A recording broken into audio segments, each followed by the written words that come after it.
how can an applicant evaluate both the company and if they're going for tutoring, the individual tutor?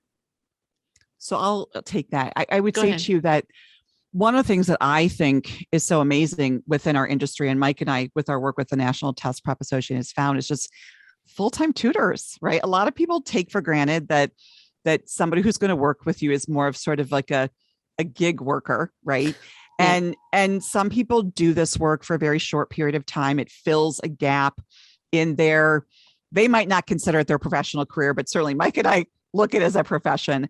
The idea of, I do this full time. It is all I do. It's all I think about. I'm always, like Mike said, iterating. I'm always thinking about how I make something better. And that's one of the beautiful things about why you want someone who does this full time is that means they're constantly refining, because as you get new students, our timeline for students is I don't say we churn them out, but we do. They're in, they're out. And so you have this capability to just get better and better because you're constantly doing it. Another thing I'll mention, add to what Mike even said, is just materials wise. It is so critical in our industry that students are working on official practice test material, right? To get as close to the test maker as one can. And there are certain tests out there that I would say it's a little harder to come by the official material.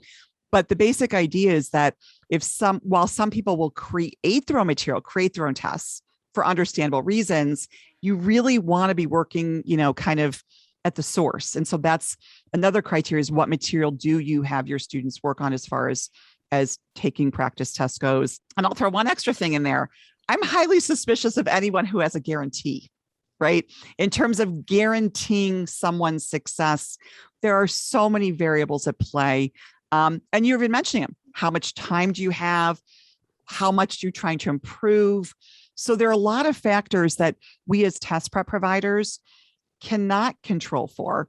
And so when someone says, I can guarantee you a certain score, very often the fine print is so, and when I see the fine print, I kind of laugh because I know where it's coming from. And often it might be from a good place, but I will never tell a parent that I would guarantee anything, much like I would say if I was going to a weight loss program and someone was going to guarantee, the 50 pounds I would like to lose.